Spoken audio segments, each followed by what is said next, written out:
In today's video, I'm going to teach you how to cancel Apple Pay transaction. Before we dive in, a quick reality check. Apple Pay payments generally can't be canceled once they've been accepted. The main exception is when you've sent money with Apple Cash in the Messages app and the transfer hasn't fully completed yet.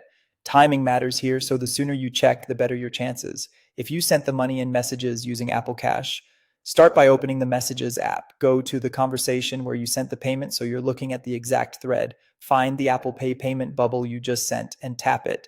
On that payment details screen, look for the option labeled Cancel Payment. If you see it, tap it right away. That will stop the transfer before it finishes, and the funds will remain with you. If the cancel payment option isn't visible on that screen, it usually means the payment has already completed and can't be pulled back. If you don't see the payment bubble or you want to double check from your settings, there's another place to look. Open Settings on your device, then scroll down and tap Wallet and Apple Pay. Select the card you used for that transaction. Next, open Transactions to view your recent activity, then tap the specific payment you're concerned about. On that payment details page, check if cancel payment is shown.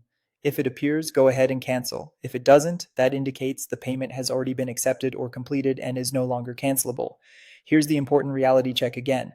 Once a payment is completed or accepted, Apple Pay doesn't let you cancel it. At that point, your only option is to request a refund from the recipient or the merchant.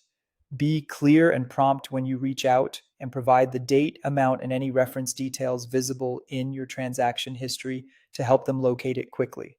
If you want tailored guidance, tell me how you sent the payment, whether it was in Messages, through an app, or on an online store, and I'll give you the exact recovery steps for that specific situation. Different scenarios have slightly different paths, so sharing that detail helps me help you faster. And that's it. If you found this tutorial helpful, don't forget to like this video and subscribe to my channel for more Apple Pay tips and tutorials.